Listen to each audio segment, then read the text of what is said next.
Well, I value You should be talking KPIs. about this. You're the guy. We can talk about LinkedIn KPIs, and I would love to compare notes because all we do is LinkedIn and stuff, but we don't do SEO, Google Ads, Okay, Facebook, or all right. Instagram. So All right. I would like, did you like the GIF with the Rocky boxing? I'd love to be able to compare the two or compare LinkedIn against other platforms because, yeah, it's all contextual as well because something like e-commerce is not really comparable to LinkedIn, but is there a weird sun glare? Have you seen a sun glare for me? Is it It was a just little hot. A little minutia. It's not bothersome. whatever? I'm glowing. Well, in that case, then, here, real quick follow up on when I was doing, you're not, I'm going, okay. Remember when we were talking about doing the GIFs and then you can put a selected image on your website page, you share it in the news feed or in the inbox, it pulls in the GIF and it makes the image come to life. So I discovered that there is like Tenor doesn't have a, a size restriction that is a problem here, but when the GIF exceeds, I'm not quite sure what it is. I think it's like 3 megs. It doesn't actually pull in the GIF and animates it. It just makes it a still image. So something to keep in mind there if y'all are going to be going that route where you're wanting to share your content in the feed or in the inbox, if you tell that page, display this image on social, the GIF has to be, I was doing it around 5. 5 works on email, does not work on LinkedIn. Just heads up there. So I've got to go back and just redo a bunch of stuff, which ticks me off. I was ready to queue it all up in Story Chief, and dang it. He's probably driving or something. Are you in a helicopter in that picture there? Hey, what's up? That is in a helicopter. So Farouk, do you have any experience measuring KPIs and other marketing channels like email, Facebook, Instagram, Google Ads, SEO? Not much because I'm actually getting into this pretty recently. Okay. So I'm kind of learning from all of you guys. Cool. So I've basically been a lot working with web designs and web development mostly. Cool. Okay, cool. Very cool. Just asking. All right. Well, let's get into the KPIs here in a little bit. Anybody come across any struggles, questions, observations, something awesome or bad happen? You are the priority. I was going to show you something and I was looking for it. I saw something come and go on Sales Navigator. I want to share it because I was hoping it would come for everybody. I got a screenshot of it somewhere. Yeah, here, I can give you the ability to screen No, there's share. nothing to show. I was looking Okay. for it now. There's nothing to show. It came and went. So let me share what it is though. Postal code searches on Sales Navigator. 1 mile and 5 mile options. Let me see here. Hasn't that been an option in the geo? 10, 25, 35, Oh, 50, 75, more 100. interesting. So Here. picture what you can do with a 1 mile option. Yeah.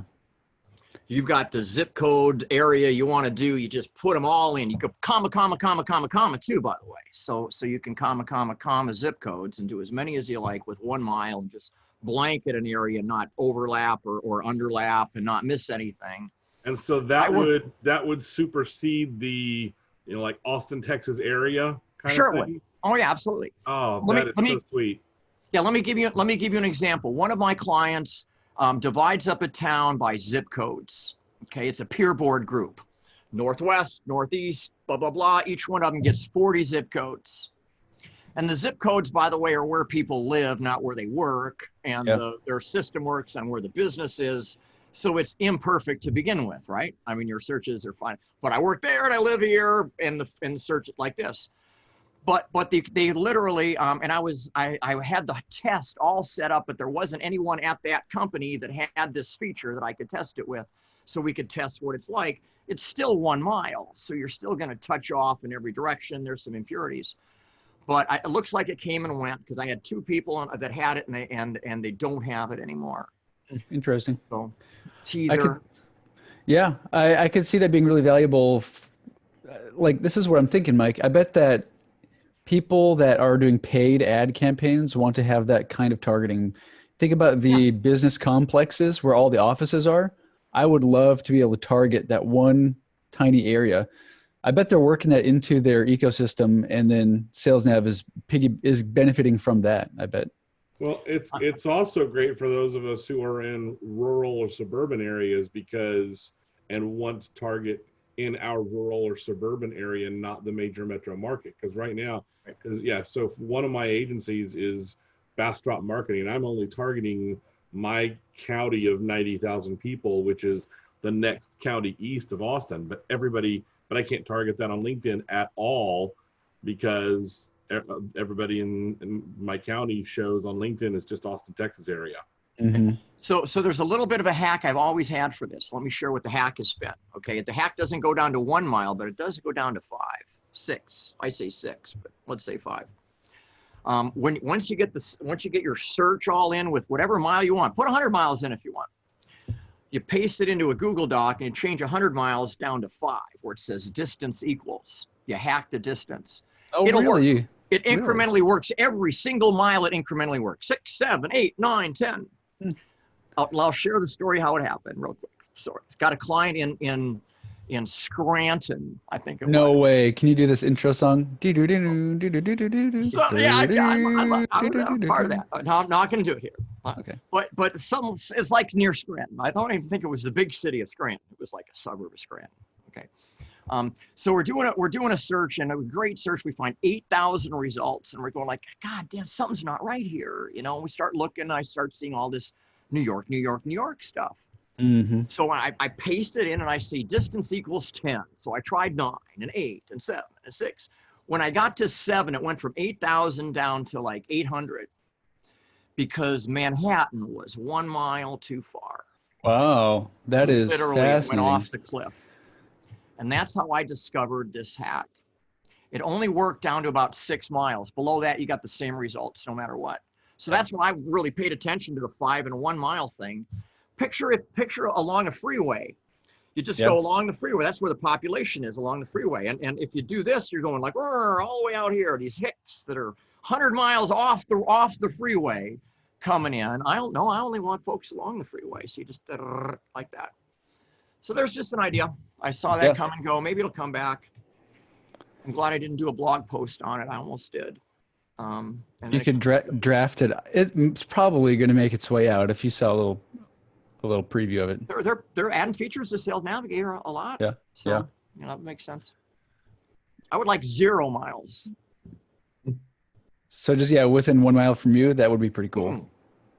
Just in that zip code, not zip code plus all the stuff around them. Mm-hmm. Just that zip code. You know, give me 40 zips. Yeah, that would be cool. We may get there. Cool. We may get there. Who knows? Next. Who else? What else? Judy, Jer, you're in LinkedIn all day. I'm muted, yes. Besides from the logo changing, I didn't notice anything on my end that's changed. I don't like the rainbow thing. Everyone's bandwagoning, you know, BLM with the black banner and then the rainbow banner. It's just, I don't know. You noticed that, Judy. There's so many people that didn't notice that. They go like, what do you mean? The black banner came and went and they never even noticed it. It's like, yeah, I saw that. And I actually like the contrast there, but you know, again, it's what I call bandwagoning, you know. I think somebody wrote about that. It was like, fill in the name of your brand. I think Ann Handley wrote about it. And it was like, you know, everyone has this message, so they put their brand name on it, and it shows that they have, you know, diversity or unity or whatever the heck it is. So anyway. when you can do it so simple as to change a color, that's, you know, there aren't many brand things you can do out there that you can just change a color and I get the brand. Yep. You know? Yep. But no, what I notice, I'm trying to think of what I've seen lately. You know, again, I am looking at when you go to post and you have all these new options. You know what I'm talking about? So if you go to home and you go to post, there's still a lot of them there and they change. And what I'm noticing is that they're different based on the account. So when you go to your home button and then you hit start a post, you know, a bunch of ovals down at the bottom, celebrate an occasion, which replaced kudos. That's find an right. expert, share a profile. Share a profile, actually, I tested that with somebody and it did pretty well. Jeff, he's not on the call today, but that actually performed pretty well. Add a job, I don't know, I think that's the way they want to monetize it. Create a poll, I haven't seen many polls lately, and then offer help. So I'm not sure about how that, using these really help increase engagement. I mean, it's, I don't know, what do you guys think? It's changed a bit. We honestly don't do a ton in the news feed, so I don't really have a lot of insight there. It varies by account because I'm on all different accounts. The other thing I notice is there's more in-depth metrics now on video. I don't know if you've noticed that, but if you have posted a video that you've natively uploaded and then you click on the number of views, it gives you a more in-depth of overall minutes viewed, time frame. So let me see if I can find one here. I did not know that. Yeah, Maybe you should share. Yeah, let me go into another account where we have it here. So it would be this account. Let me bring this up here. I'll find his video. That is one pain point, is a view is like such a vague number. I almost don't care about it unless they watched it for a while, like that's something that Simon Banks said when he got on too. He was like, most people don't watch to the end of the video on all platforms, and the tendency is to put your call to action at the end of the video and no one sees your call to action. Views enhance your credibility, though. You see, you got so many views, it boosts you up. I mean, okay, so I can see where people would, like on Facebook, they would buy likes, where people would buy views, if it wasn't so direct. You can see the eyeballs and profiles of everybody, so that doesn't quite work. But I have friends who have and not friends, partners who get into someone does a post and we log into all 16 accounts and we like, and it's meaningless. They're not looking at it, but they get 20 likes just like that, and that means something to their clients. Well, it does. It in some cases it actually affects the algorithm. In other cases, as you said, it affects the credibility, which affects the human behavior towards it. This has been something when they first started talking about the power laws of content, power laws of content 15 years ago. That was one of the things that I did a bunch of testing on, and there's no question that visibility begets visibility. Well, the other thing that I've been noticing too is I'll look at because I do a lot of content work, and I'll look at who's engaged, and a lot of times that'll open up the opportunity to connect with those people, like personally.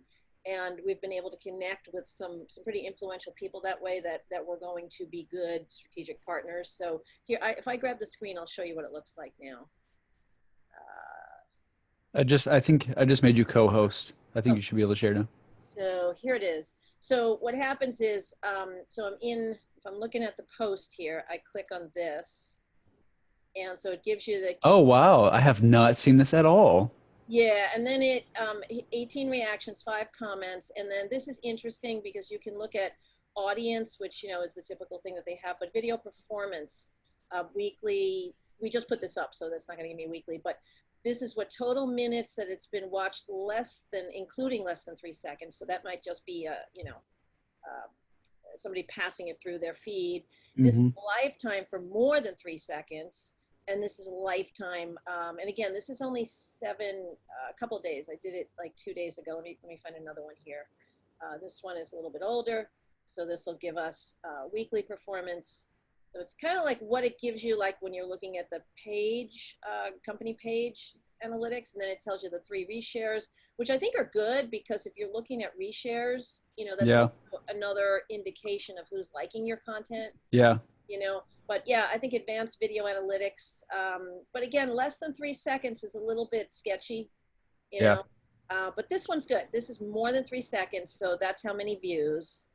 And then that's how many today, and then it'll tell you here, this many this week, so, but if it's, my concern is if it's less than 3 seconds, couldn't it just be somebody just scrolling through their feed? Exactly. For sure.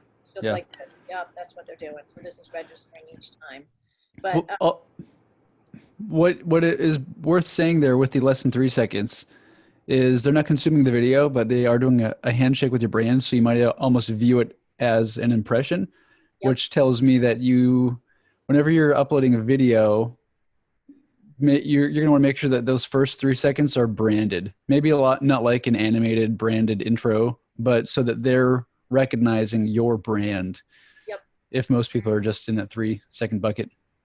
Yeah, well, videos that start with intros generally don't perform as well as one that starts with a person, and then you can bring in the intro, kind of like what they do in a podcast. But this is interesting because what we typically do is we respond to comments like at the end of the week, and you can see then it goes up again, and then if there's more comments, we respond. So it's still getting views over time, even though it's diminishing. And it says it's tracking it for about half a year now, which is different than typically what it does is it only tracks engagement for 30 days.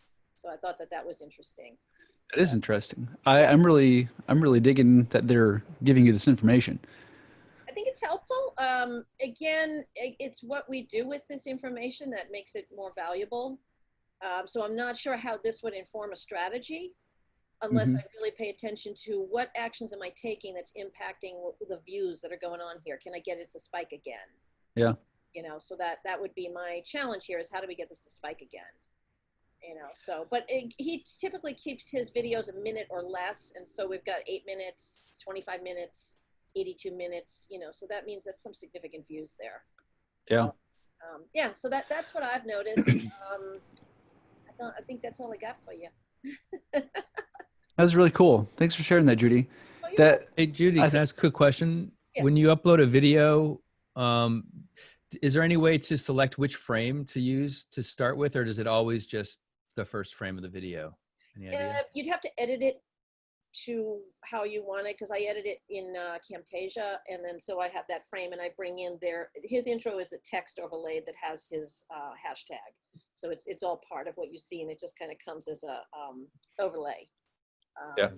Grabs the first frame.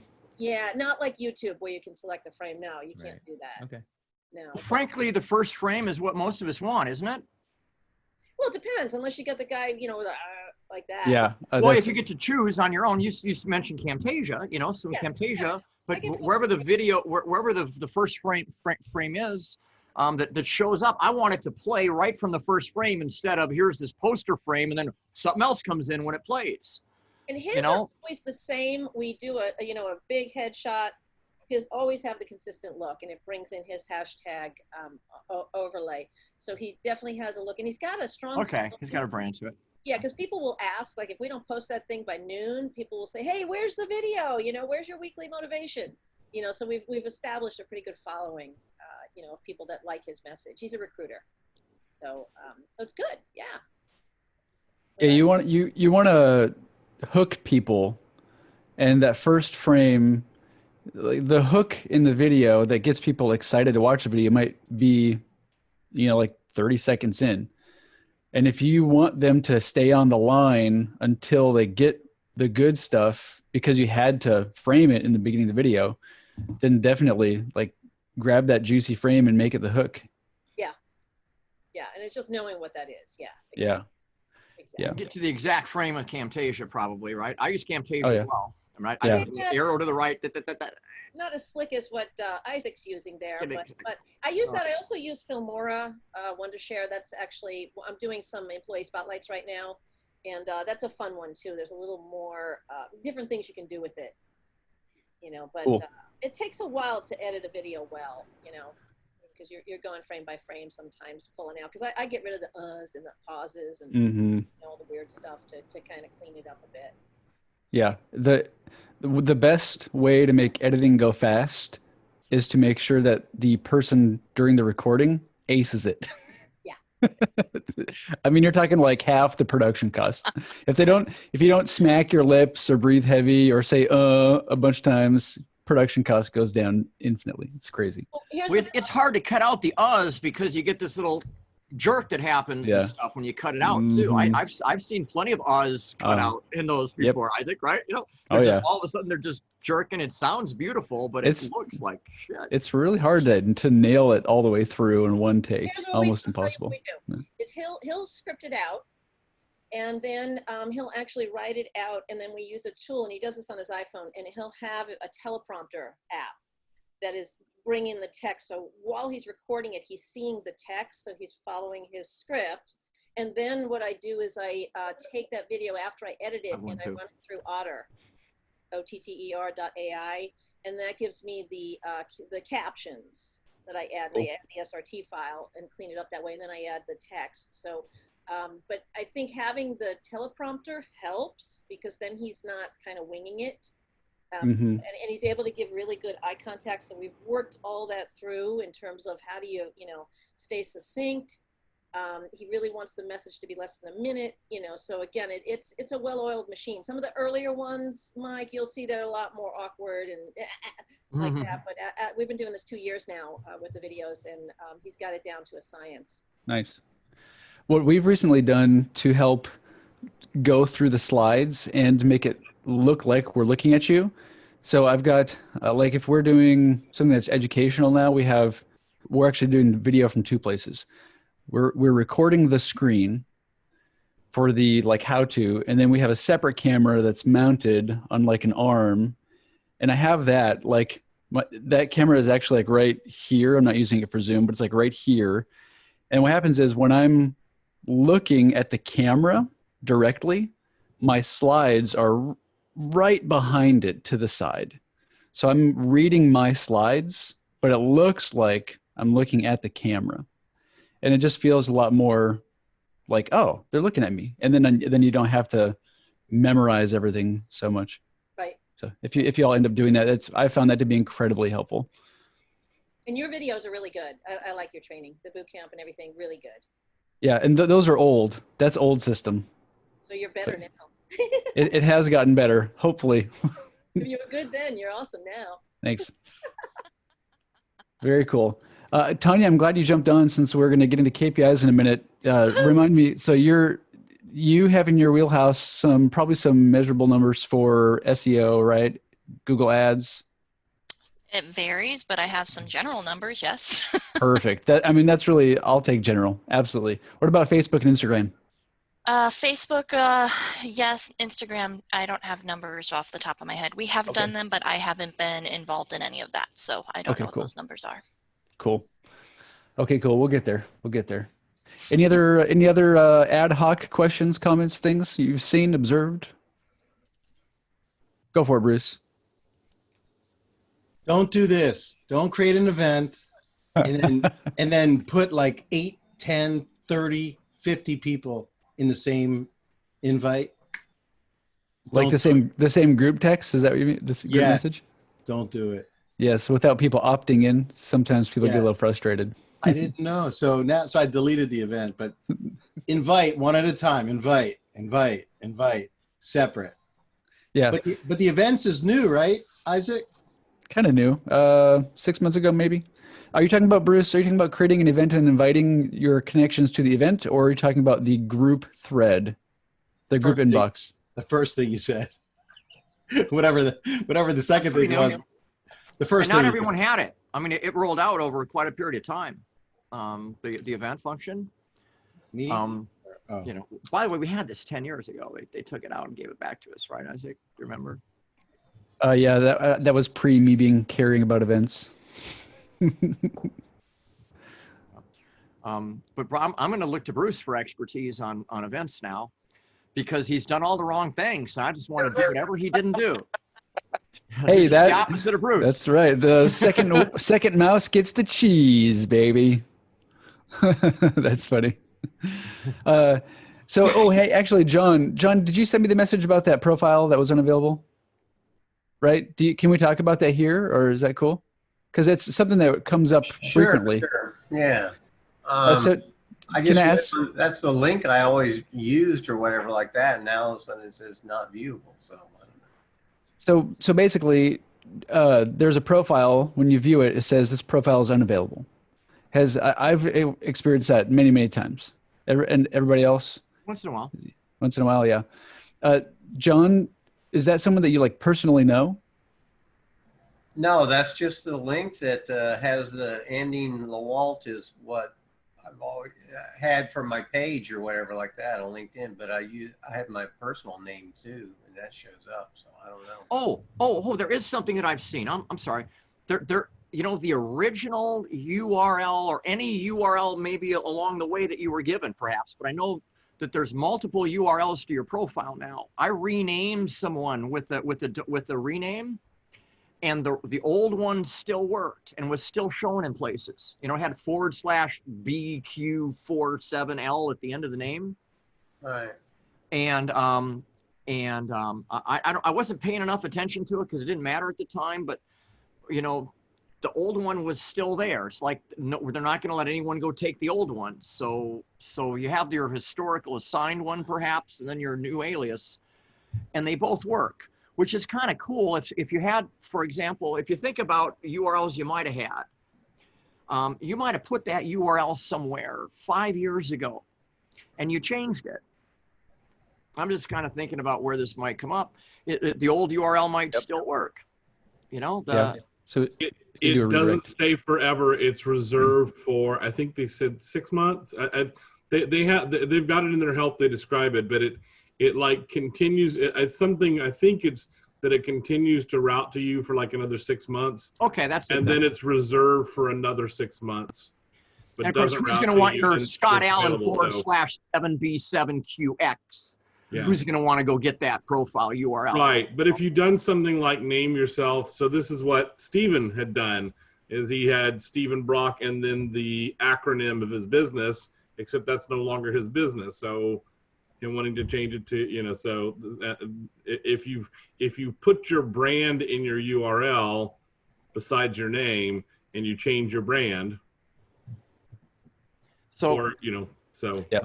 Hey, let me share a Twitter story on this one that's really relevant. I moved from Denver to Minneapolis, right?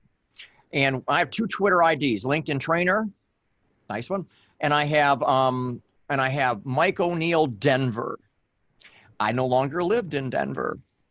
I moved to Minneapolis. So I can't be Mike O'Neill Denver in Minneapolis very well. I made the decision that I was, you know, not going to pretend, that kind of thing. So I renamed it to Mike O'Neill Rocks. Okay, Mike O'Neill Rocks, at Mike O'Neill Rocks. But Mike O'Neill Denver was now available for anybody to go get. So I went back and got it. It took me like a couple days to realize that, wow, someone could this or that.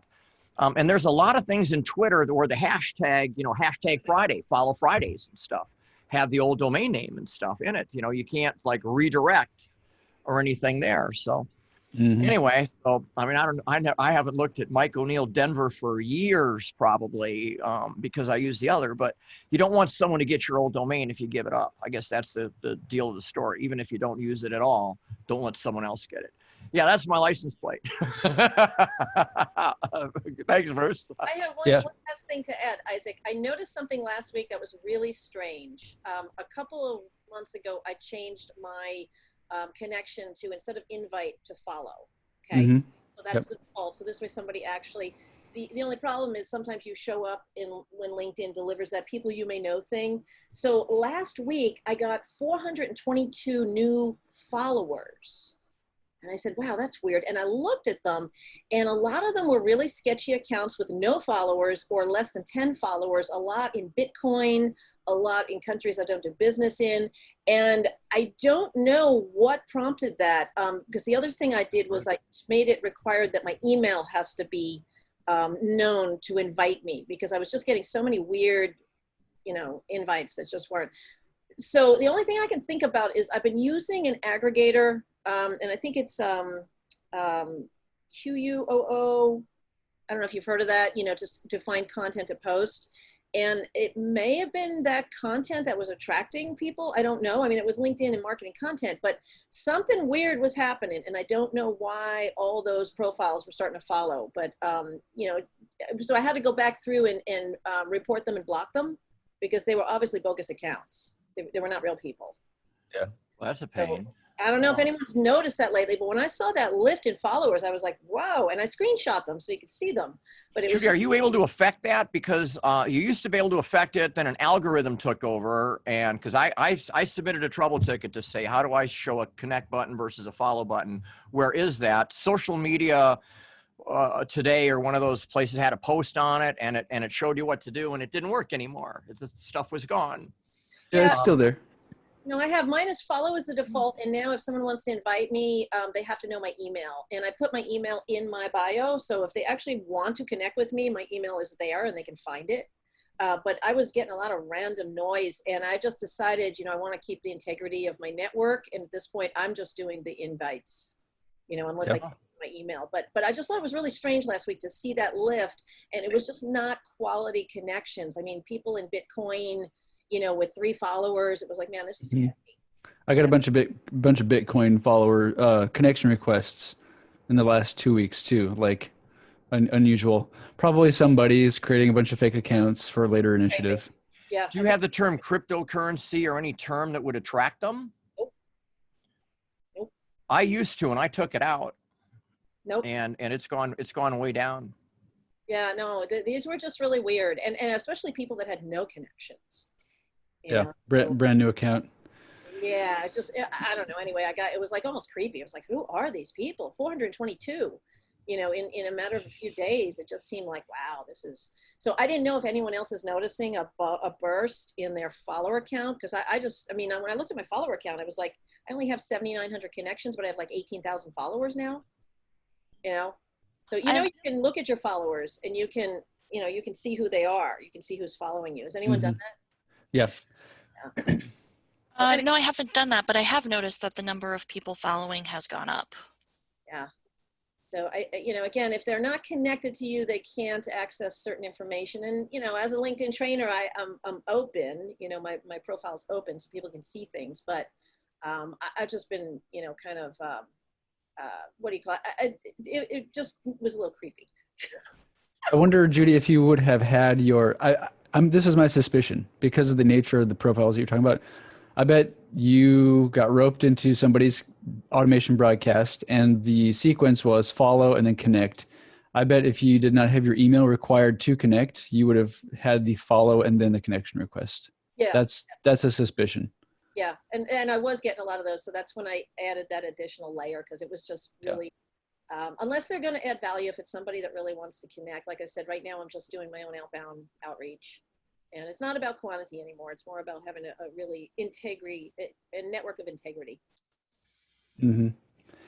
Totally. Hey, John, real quick, when you messaged me, I was not aware that the profile was your old one. So probably what happened is if you changed it, you waited more than 6 months or whatever, it turned from a redirect to a broken, like a non-existent URL. That's probably what happened there, like what everyone was saying. So I told him maybe the account was blocked, not realizing it was his own account. So there you go. Okay, cool. Anybody else, anything? I had a general question. Shoot. So I mentioned earlier, I do have 2 companies. One is Cuberus that focuses on museums, and then the Holter Marketing. They're completely distinct in terms of their focus. Any thoughts on how to adapt a profile? Like mine's very much geared toward the Holter Marketing, so I really can't use it for marketing to museums. Mm-hmm. I have one of my employees that I use to do more of that, but any thoughts on what you do when you have more than one company and you're trying to multiple current jobs? They dash present. It's pretty common. It drives us searchers and campaigners crazy because we find people that have multiple current jobs and it says they're the owner of Send Out Cards, but they work at Sprint, right? Scott and I just ran into this with some of these folks and stuff. But multiple current jobs. If you're a speaker, there's the current job. If you're a trainer, there's a curent job. If you're a blogger, you can go really far with it if you want. Yeah, but like, where they're distinct and have a separate company page for each one, that's what I do. Yeah, but then you still have to position it though, like just your main tagline and like you want that initial. Yeah, the headline's tough. The headline's tough. That's. You have, Eric, you really have 2 options here. You could do 2 open roles. You could, even though it's against the rules, you could do 2 accounts. People do both. The pain point of doing 2 accounts is there's 2 Erics out there. It can be a pain moving forward. The pro there is that they're very relevant to your prospecting initiatives. Right. You can drag your current role you can drag if you have more than one to the top versus the bottom, and then just switch out like your featured media, your headline, and your about. So if you're really proactive on LinkedIn and you're going to choose an audience, I would do that. I would make it targeted to your audience and then just shuffle the less active one to the bottom. Yeah. But it's up to you. It's what I've done. I've left QBurst open, but it's not. But if anybody from a museum would go to my profile, like, who's this guy?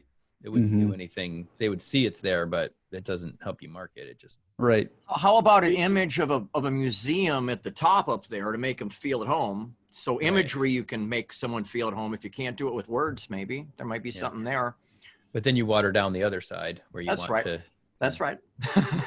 Well, make it really cool though. Make it really neat, you know. And yeah, I'm going through this exact same thing myself right now because I had kind of gone all in on one of my things, but I'm actually going to end up and I was doing the concurrent positions, but I've got to figure out how to position at the top and in the headline and the summary. And what I'm going with is going to be something to the effect of marketing entrepreneur, marketing leader, or something like that as far as the headline. That's something that's an umbrella enough, and then kind of do that same thing through the summary. But yeah, that's the thing to do, is I think, is find something that's umbrella enough to be inclusive of that, and then you can dig in once on your content and conversations. Okay, cool. Thanks for the thoughts. Eric, it's a common pain point. It really is. I don't know that there's a perfect answer. Yeah, I'll probably just keep it the way it is for now. Yeah, and if you have a team or a VA or someone, that might be the better way to go there as well. The risk there is if the person leaves and then you've invested a bunch of money into their network or whatever. So maybe I actually have worked with a company where they created from scratch an account for their salesperson, but it was like, we own the account, the LinkedIn account. So he has his personal and he has his work one, and he has his work one for sales. And then the company was worried there that they'd lose the asset. So if the sales guy leaves, and it's like, well, we'll just rename it or whatever. So it's a big hairy mess with that kind of stuff. Okay. Yeah. Just like real life. Yep. Jared, were you wanting to say something earlier? I thought, no. No, just what you just said, that some companies owning your account, and that's a bit scary, because if you don't have enough trust as a salesperson, you're doing something wrong with your company if somebody doesn't want to stay and you are getting into an argument about the leads. Yeah. Yeah, it also re-emphasizes the fact that a network is a valuable asset. Just being connected with people and having that relationship is valuable enough for businesses to make these kind of moves. hey, let me add something from last week then about your network being an asset. Yeah. A backup of your network is really an asset. Yeah. And I don't mean the LinkedIn backup where you don't get squat for data. So the tools and systems I talked about last week gets your data out of LinkedIn, even in a Google sheet or spreadsheet, wherever you want to put it, anywhere. You fire up any one of those automation tools and do nothing at all, nothing. Just let it sit you can just download the data from your existing network. 30,000 connections of data took a week to get down, but I didn't have to, and all the tools do it. That's worth the $75 or $100 for month one already, isn't it? Just getting all of the data sucked down about your existing network. Imagine for the sure. other things. I love Zap Info. I've been playing with it. I'm just about to go to the paid version. That was like, wow. Very good for ad hoc. Yeah. The Zap Info won't do all of them. That's the one of the tools I showed you last week that won't suck all the data in, but it'll still, you can just do visit campaign, sort of. It's kind of what it's like. You see all the folks there, it gathers the data up. Yeah. When it's sucking down the data from a search, it's visiting. It's a visit campaign essentially when it's sucking that data down. So you can, how that is, right? People look and see. What's interesting though? How do you do that if you're running other accounts? It's one per account. You got to buy a license for every showing account. my profile visiting those if I'm on, because I was able Yes, to. it's your profile. It's dialed into your LinkedIn account. When you set it up originally, you dialed into your account. You gave it a code and stuff to get in and do So the some views are not things. a client, the views are of me looking at those profiles then. What's that again? Okay, so I signed up under my name. I'm Yep. running it under some campaigns that I'm doing now for clients in their account. And it's extracting data because I just wanted the profile URLs. I just didn't want to have to. Yeah. Profile. But those views, is it coming from my clients because I'm logged into their account, or is it coming from the my- client. Yes, that's from the right. client. Oh, okay. Okay. Yep. That's fine. It's an added bonus, quite frankly. Yeah. You know, some of the other tools I use don't have visit campaigns in them. They do really great stuff, but they don't visit. And I would go visit and give me a spreadsheet full of stuff from that. I want these people to qualify and give me just their data off into a separate data file. And Mike, Yeah, which tool is it that's doing that? That's Zap Info. Oh, but I thought as far as going to multiple ones, as far as okay, never mind. No, all the campaign tools are all dialed into an account with secured, 6-digit code sort of tie-ins and stuff like that for the most part. Yeah, there's no way to there's no way to get a first degree connections email other than by viewing the profile. So whatever tool you're using to grab email, if you're not copy pasting, it has to be done from the profile, which will trigger a profile view, assuming that your account settings have that setting turned on. So if you're watching, and I've been zapping a lot of stuff too, Judy. I zapped 100 people in the last week, individually, one at a time. I'm setting up deals for them now and enhancing the data into Pipedrive when it gets there and stuff. But I lost track of what I was saying, but it was a wonderful thought. It's a wonderful tool. We should get Eric Jaquith back on the call, shouldn't we? Drill him with some questions. Yeah. The thing about Zap Info, they added features for me. I said you should directly support Pipedrive, and they did. And then I did a review on they're in the dashboard, the marketplace, the Pipedrive marketplace shows them as a compatible product API, and that setup and stuff. It only brings in about 8 data fields with the API. But what the Zap Info does is it enhances the data. It finds out all this other stuff out there. And so it might have like 40 fields, but only 10 of them go into Pipedrive. You got to bring the others in doing an import and a map and stuff like that. Yeah. But it'll pull in the whole summary into Pipedrive. It grabs the whole summary. Isn't that cool to have? Seeing their summary is really, I love headline and summary are 2 things I love to have. What we'll do is we'll use Zap Info to grab the profile data, and then we'll export it to Clipboard. We'll paste that into a Google Sheet. Make sure we'll clean it up a little bit, with names and that kind of stuff, and then we'll grab that. Basically, it's like on a staging Google Sheet, and then we'll plug it into the sheet that Zapier puts into their CRM. And then that way you can get whatever Zap Info enriches and put it all into Pipedrive all in one shot. Until they let you map out. Pain in the ass to get it going in the field mapping and the setup and stuff, but it's some sweet stuff when it happens. And something's got to pull it out of LinkedIn in the first place, and that's Zap Info that makes it all possible to go down from there. And at $30 a month, it's just part of a standard toolkit I'm recommending to my clients now. Yeah, it's very helpful. Oh man, we've got 8 minutes left. Should we talk about KPIs? Tanya, are you still on the horn? I am. My boss came over. Okay. Is he watching you, making sure you're working? No, I had a client call me earlier and he wanted to follow up on that. But it's a little bit of trust here, guys. Cool. Very cool. All right. So, man, should we just wait until next week? Sure. What do you guys think? I mean, I feel like 8 minutes is just not enough. Can we rattle off here? Everybody that does LinkedIn, if you've been keeping track of KPIs, I would love to hear just preliminarily what your acceptance rates look like, reply, conversion, sales funnel. Yeah. You guys want to compare? using your template that you have, and then I have one that I work in Google Sheets. You know, it varies by industry. The CPA industry is still relatively low. I have a couple people in professional services that we're getting pretty high conversion, like as high as 65%. One of my Wow. lawyer clients, it's amazing. But we're very geographically focused in a Mm-hmm. niche. You know, we're averaging about 35%. Some are high, some are low, you know. But What about what 35% acceptance rate? What about, yeah, that's pretty similar to what we see too. I usually just round it for setting expectations in sales meetings, say about a third. yeah, and then from there, you know, it depends on how we further engage.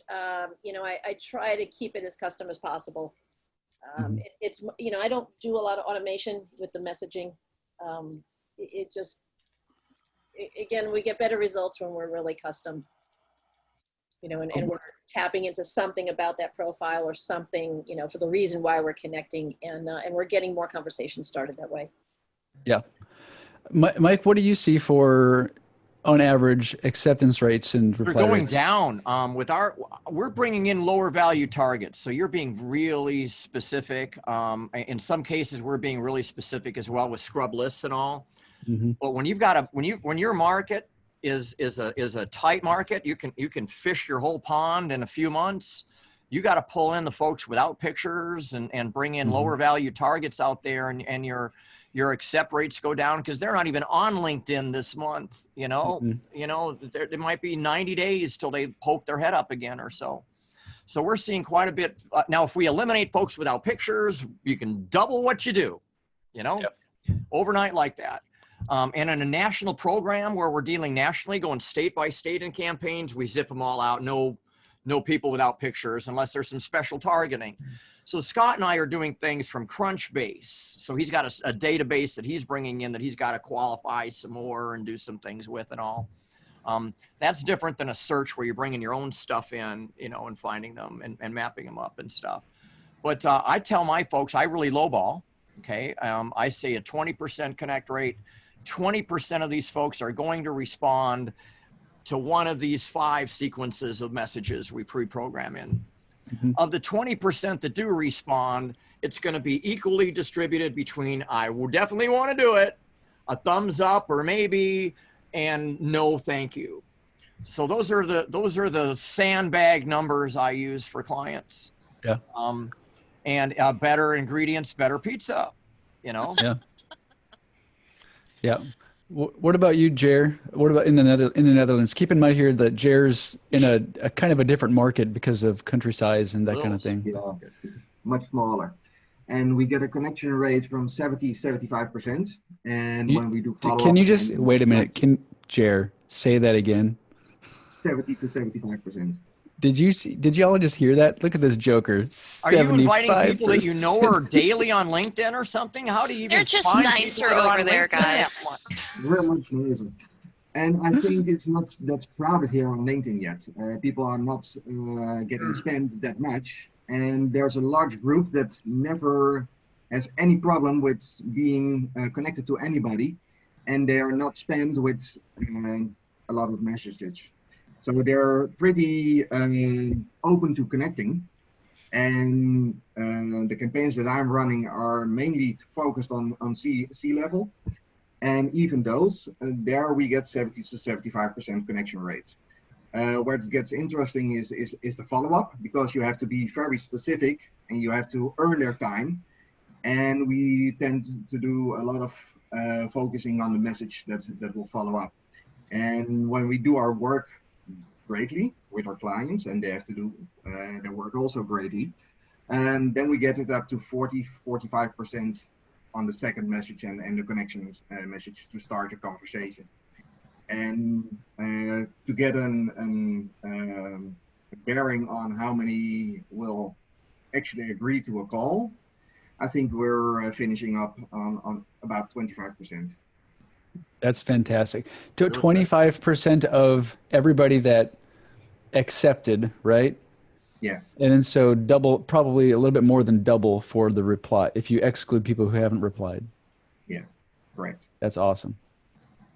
And what I find interesting, the smaller my target group is, and the more we specify, the higher the acceptance rate is, and the higher the connection and the reply that they will have a call. So if you really specify, it will go up, but it's more time consuming. Yeah. So you have to, there's a balance there because it's more time consuming. You have to be selling something that has a higher sale value. Yeah. Otherwise, the time investment will eat your ROI for breakfast. And our customers, we also tell them that they have to keep in mind the lifetime value of a client. It's not the first sell. Yeah. That's important, but the lifetime value of a client. And then it's a different calculation. Mm-hmm. For sure. For sure. I like to set expectations for our clients during like a sales call. Is I'll ask them what the annual client value is instead of the lifetime, especially if they're like SaaS, because I feel like companies go to best case scenario where someone stays on for like 10 years. But it's more likely that you're going to, I said, bank on the first year and then everything else is just cream on top. Good idea. I think so. Yeah. Yeah. One of my clients used to have lifetime value of the customer was $27,000. It was great. And then all of a sudden it dropped to under 20, and I'm sure it's down to like 12 now. Mm-hmm. So they don't even brag about it anymore. You know, they don't brag about how long people stay anymore. They used to stay for 6.4 years. Now it's down to 1.7 or something. Mm-hmm. Something changed. Market saturation. We have a client right now that's working on a mid $30 million deal from LinkedIn. So that kind of engagement requires some love and touch. Anyways, what we tell people is about a third of, and Tanya, let this soak in. I know we're kind of getting into it. Maybe we'll, whatever. We tell people about a third of invites get accepted. About half of people over the course of several months will reply. And then depending on how easy your conversions are and what your call to action is, because that affects how many people you can get off LinkedIn, we set expectations and say 5 to 10% of people that accepted your connection request will convert to sales funnel. So we do like a third, and then half of a third, and then 5%. Yeah, that makes sense, because when we're talking with clients about ads or anything like that, we try to get all the way to the end so we can provide actual numbers of what the client's going to actually bring in, because I don't care if 100 people call if you only get one of those people to sign up. Yeah, because they could be junk leads. It doesn't matter. Yeah. But 5 to 10%, that's, I mean, in comparison in general to Google ads and to Facebook ads, that's good. And not display ads. Display ads is much, much lower, but Google ads are good. Bye, Bruce. Would you say, Tanya, if you're pretty siloed with your ad campaigns, like grouping it by keywords, and you're selling something that's not e-commerce, because obviously industry was going to vary greatly for Google ads. Would you say if you're doing about a 5% measurable conversion rate on your website, 5% pretty good industry average, or pretty good? Yeah, across the industries, overall, what we hear is 5%. So to plug us a little bit, we do better than that. Yeah.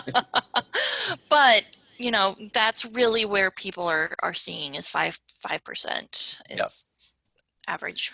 Well, that's actually very comparable then to, I mean, maybe if you're investing a little bit more time, like Jared was saying, it's comparable. So 5% Google ads, 5% on LinkedIn.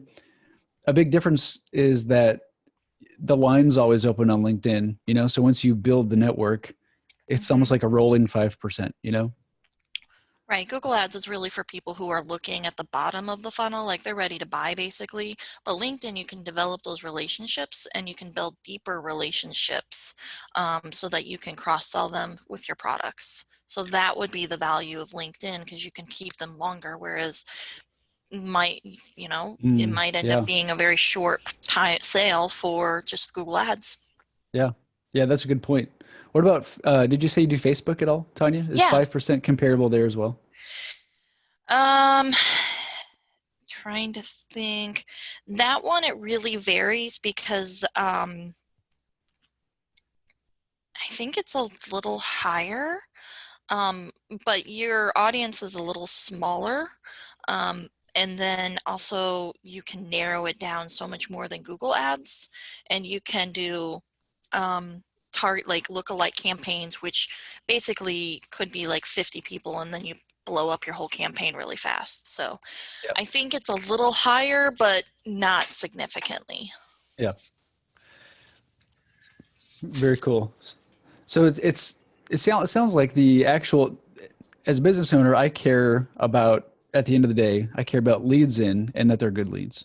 Mm-hmm. So it kind of sounds like across channels, 5% is a pretty common number to shoot for. Yeah.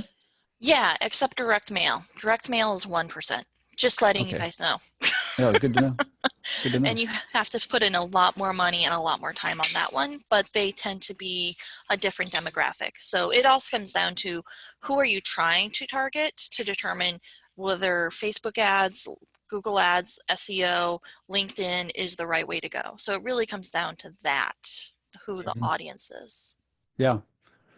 You could also use LinkedIn to subsidize your cost for those other channels too. Like if you use your network and you could extract a certain segment of your network and then use it as a remarketing list, or you could use it to create a really valid lookalike audience.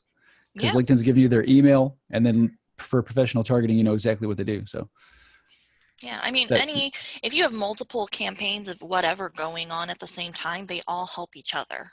You know, yeah. it just builds off of each other. So it could increase your 5% to 6% across the board because you're doing 6 different things. I mean, yeah.